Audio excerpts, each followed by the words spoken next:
प्यारे विद्यार्थियों, DAV college Chica के ई लर्निंग कार्यक्रम एवं यूट्यूब चैनल पर आपका एक बार फिर स्वागत है। सभी को नमस्कार।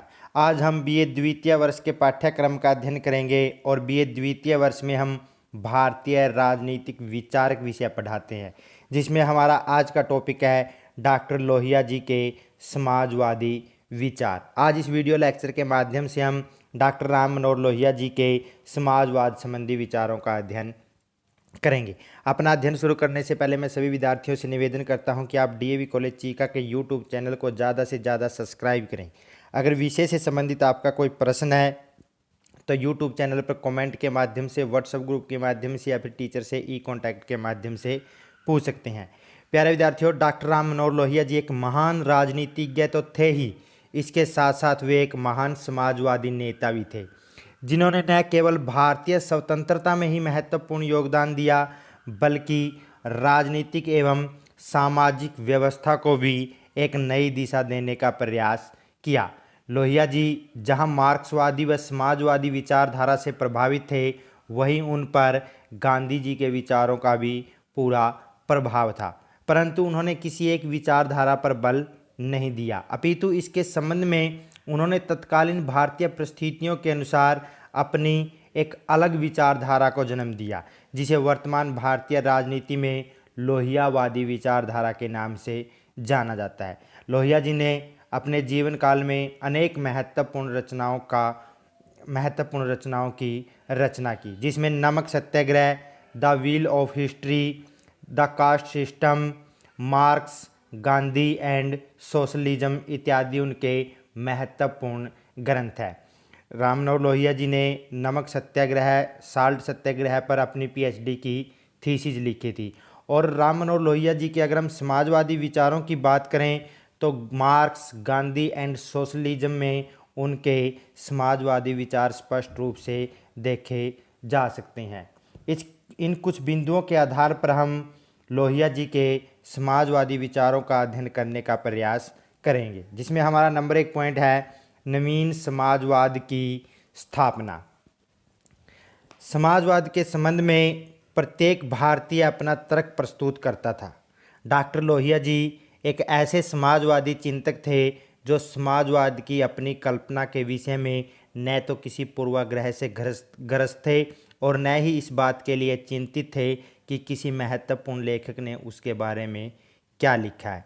उनका समाजवाद तो एक व्यावहारिक राष्ट्रीय समाजवाद था।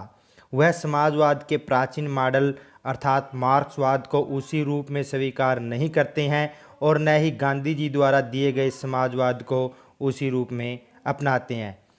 इसके स्थान पर उन्होंने नवीन समाजवाद की वकालत की। लोहिया जी के अनुसार समाजवाद के मुख्य रूप से 3 तत्व थे। में नंबर 1 है सभी उद्योगों व बैंकों तथा बीमा कंपनियों का राष्ट्रीयकरण कर दिया जाए। दूसरा, उन्होंने कहा समस्त संसार में जीवन स्तर को सुधारा जाए। और तीसरा, एक विश्व संसद की स्थापना की बात राम मनोहर लोहिया जी ने कही। इसमें हमारा पॉइंट नंबर 2 है समानता संबंधी विचार। राम मनोहर लोहिया जी समानता के कड़े समर्थक थे। वह समानता को व्यक्ति की स्वतंत्रता की प्रथम शर्त मानते थे, क्योंकि यदि समानता नहीं होगी तो स्वतंत्रता नहीं प्राप्त की जा सकती। वह समाजवाद को परिभाषित करते हुए कहते हैं कि समाजवाद समानता का दूसरा रूप है। समानता की स्थापना में यदि स्वतंत्रता पर कुछ प्रतिबंध लगाना आवश्यक हो तो उसे स्वीकार कर लेना चाहिए, प्रतिबंध लगा देने चाहिए। यदि समाज में समानता की स्थापना नहीं होती तो किसी भी स्थिति में व्यक्तिगत स्वतंत्रता प्राप्त नहीं हो सकती। इसमें हमारा नंबर 3 पॉइंट है स्वतंत्रता संबंधी विचारधारा या स्वतंत्रता संबंधी विचार। डॉक्टर राम मनोहर लोहिया जी समानता के साथ साथ स्वतंत्रता के भी प्रबल समर्थक थे। वह स्वतंत्रता के दोनों रूपों नकारात्मक स्वतंत्रता व सकारात्मक स्वतंत्रता से परिचित थे। वह स्वतंत्रता को केवल प्रतिबंधों से मुक्ति नहीं मानते थे। उनका मानना था कि स्वतंत्रता से जीने वाला व्यक्ति खुलकर जिंदगी जीता है। व्यक्ति को स्वतंत्रता में राज्य को किसी भी तरह का हस्तक्षेप नहीं करना चाहिए। राज्य को व्यक्ति की स्वतंत्रता में किसी प्रकार का कोई हस्तक्षेप नहीं करना चाहिए, इसलिए वह राज्य की शक्तियों को नियंत्रित रखने के पक्ष में थे। राम मनोहर लोहिया जी व्यक्ति की शारीरिक स्वतंत्रता के साथ साथ मानसिक स्वतंत्रता का भी समर्थन करते हैं। नंबर 4 पॉइंट है इसमें हमारा विकेंद्रीयकरण का समर्थन। डॉक्टर राम मनोहर लोहिया जी शासन की शक्ति और आर्थिक विकेंद्रीयकरण का समर्थन करते हैं। वह साम्यवादियों के विपरीत, जिन्होंने बड़ी बड़ी मशीनों और कारखानों का समर्थन किया था, लघु और घरेलू उद्योगों की स्थापना पर बल देते हैं ताकि सीमित पूंजी लगाकर अधिक से अधिक लोगों को रोजगार प्राप्त हो सके। इसी तरह लोहिया जी शासन के विकेंद्रीयकरण का समर्थन भी करते हैं। वे ग्राम पंचायतों, जिला संस्थाओं में विधान पालिका को बांटने की बात करते हैं। इसमें हमारा नंबर 5 पॉइंट है समाजवाद की स्थापना संवैधानिक साधनों से। यद्यपि राम मनोहर लोहिया जी समाजवादी थे, परंतु उनका मार्क्स द्वारा प्रतिपादित वर्ग संघर्ष के विचार अथवा यूरोप के समाजवादियों द्वारा अपनाए गए साधनों में कोई विश्वास नहीं था, क्योंकि वह सभी अपने निर्धारित लक्ष्यों की प्राप्ति के लिए हिंसा को प्रेरित करते थे।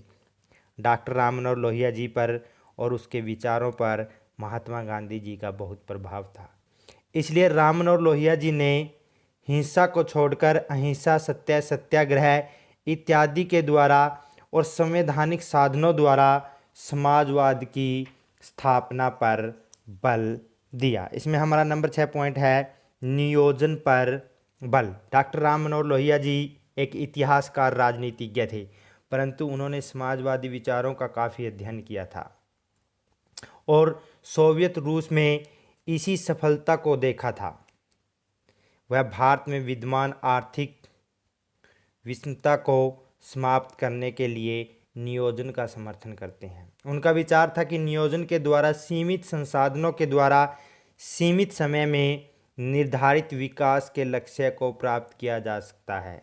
इसलिए उन्होंने प्लानिंग पर, नियोजन पर बल दिया। नंबर 7 पॉइंट है इसमें हमारा पूंजीवाद का विरोध। डॉक्टर राम मनोहर लोहिया जी ने जहां समाजवाद का समर्थन किया, वहीं उन्होंने पूंजीवाद का कड़ा विरोध किया। उनका विचार है कि पूंजीवाद समाज में आर्थिक विषमता को जन्म देता है और इसके कारण अमीर और ज़्यादा अमीर तथा गरीब और ज़्यादा गरीब हो रहे हैं। इसे रोका जाना चाहिए। समाज में 2 तरह के देश विकसित हो रहे हैं, विकसित और अविकसित। विकसित देशों ने अविकसित देशों का शोषण करके अपने राज्यों को और ज़्यादा समृद्ध बनाया है। इसलिए राम मनोहर लोहिया जी ने पूंजीवाद का विरोध किया। नंबर 8 पॉइंट है इसमें हमारा उत्पादन के साधनों का समाजीकरण। डॉक्टर लोहिया जी उत्पादन व वितरण के साधन किसी एक व्यक्ति अथवा संस्था विशेष के हाथों में केंद्रित नहीं रहने देना चाहते थे, इसलिए वह इन साधनों का समाजीकरण करने के समर्थक थे। उनका विचार था कि उत्पादन के साधनों का समाजीकरण होना चाहिए। समाज में जो आर्थिक विषमता का अंत करने के लिए वह आर्थिक प्रतिबंध का समर्थन करते हैं। नंबर 9 पॉइंट है इसमें हमारा मार्क्सवाद में बदलाव। डॉक्टर राम मनोहर लोहिया जी मार्क्स द्वारा प्रतिपादित मार्क्सवाद के अध्ययन की विचारधारा के रूप में तो स्वीकार करते हैं, परंतु उसे जड़ मानते हुए उसमें संशोधन करने का समर्थन भी करते हैं। उनका विचार था कि मार्क्सवाद के सबसे बड़े समर्थक रूस और चीन ने भी मार्क्सवाद को अपनी आवश्यकता अनुसार और परिस्थितियों के अनुसार परिवर्तन करके उन्हें अपने अपने देशों में व्यावहारिक रूप दिया है। इसलिए लोहिया जी चाहते थे कि मार्क्सवाद भारत में भी भारतीय परिस्थितियों के अनुसार उसमें बदलाव करके लागू किया जाना चाहिए। इसमें हमारा नंबर 10 पॉइंट है लोकतांत्रिक समाजवाद में विश्वास। डॉक्टर लोहिया जी का लोकतांत्रिक शासन प्रणाली में पूर्ण विश्वास था। उनका विचार था कि वह जिस तरह के समाज की स्थापना समाजवाद के माध्यम से करना चाहते हैं, उस तरह की व्यवस्था लोकतंत्र में ही संभव हो सकती है, मार्क्सवाद अथवा यूरोपियन समाजवाद में नहीं। लोहिया जी का मानना था कि लोकतांत्रिक शासन प्रणाली एक ऐसी शासन प्रणाली है जिसमें व्यक्ति को पूर्ण स्वतंत्रता प्रदान की जा सकती है, जिसमें व्यक्तियों को समानता का अधिकार प्रदान किया जा सकता है। प्यारे विद्यार्थियों, इन कुछ बिंदुओं के माध्यम से हमने लोहिया जी के समाजवादी विचारों का अध्ययन किया। परीक्षा के लिहाज से यह मोस्ट इम्पोर्टेंट प्रश्न है और इस बार पूछा जा सकता है। निष्कर्ष के रूप में हम कह सकते हैं कि डॉक्टर राम मनोहर लोहिया जी के समाजवादी विचारों का अध्ययन करने के पश्चात हम इस निष्कर्ष पर पहुंचते हैं कि अन्याय व शोषण का विरोध करना उनका एक आधारभूत सिद्धांत रहा है। एक समाजवादी बुद्धिजीवी के रूप में उन्होंने सूक्ष्म चिंतन व मनन किया था। उन्होंने समाजवादी चिंतन की समस्याओं को भारत ही नहीं बल्कि एशियाई दृष्टिकोण से देखने का प्रयास किया। उन्होंने वर्तमान व्यवस्था के प्रत्येक पक्ष पर काफ़ी प्रहार किया। इस प्रकार राम मनोहर लोहिया जी एक महान समाजवादी नेता, एक महान राजनीतिज्ञ थे। अपने वीडियो के अंत में मैं सभी विद्यार्थियों से निवेदन करता हूं कि आप डीएवी कॉलेज चीका के यूट्यूब चैनल को ज़्यादा से ज़्यादा सब्सक्राइब करें। अगर विषय से संबंधित आपका कोई समस्या है, कोई प्रश्न है, तो यूट्यूब चैनल पर कमेंट के माध्यम से या फिर व्हाट्सएप ग्रुप के माध्यम से या फिर टीचर से ई कॉन्टैक्ट के माध्यम से पूछ सकते हैं। धन्यवाद।